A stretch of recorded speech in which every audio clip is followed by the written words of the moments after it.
L-istorja u l-iżvilupp tal-Funtana ta' Tritoni jinsabu rrakkontati f'wirja grafika fil-bini tal-Parlament. Fosthom qed jiġi eżebit l-abbozz oriġinali ta' 3 figuri majestużi li kien ħadem fuqhom l-artist Censu Apap. L-iskop oriġinali kien li jżejnu r-roundabout li kienet inbniet quddiem id-daħla tal-belt sabiex it-trasport u traffiku għal ġol belt Valletta ikun aktar organizzat.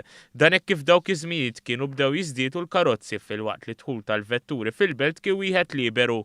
Is-Segretarju Permanenti fih dan il-Ministeru għat-Trasport u l-Infrastruttura, Chris Kutajar, jispjega iżjed dwar dan. F'1952 il-Ministeru għax-Xogħlijiet u r-Rikostruzzjoni kien ħareġ contest biex il-Kingsway Roundabout dak iż-żmien ikollha disin apposta għaliha.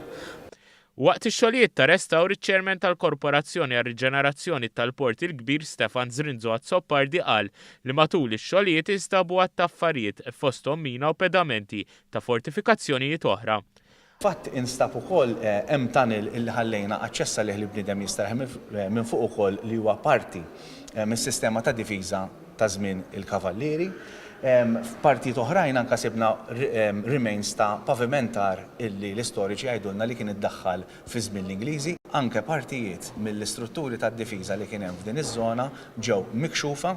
Qal li għalhekk il-pjan tinbidlu kemm id-darba sabiex kull sejba setet tiġi inkorporata fid-disinn. Dan sabiex jirrakkonta l-istorja tad-daħla ewlenija tal-Belt Valletta li llum hija nkurunata bħala l-Belt Kapitali Ewropea tal-Kultura. Xi ħaġa relattivament reċenti fl-istorja. U fi żmien l-Ingliżi din il-pjazza kienet inħolqot billi kien intradam foss li kien hemm bħala parti mid-difiża tal-Belt Valletta. U waħda mill-affarijiet illi permezz tal-periti tagħna fid-disinn illi sar għal din il-pjazza huwa li qed isir rakkont tal-istorja kif kienet tul is-snin Pjazza Tritoni.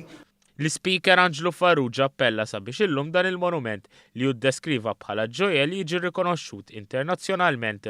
Dr. Farrugia fakkar kif il-monument għadda minn bosta fażijiet li sfortunatament mhux dejjem kienu sbieħ.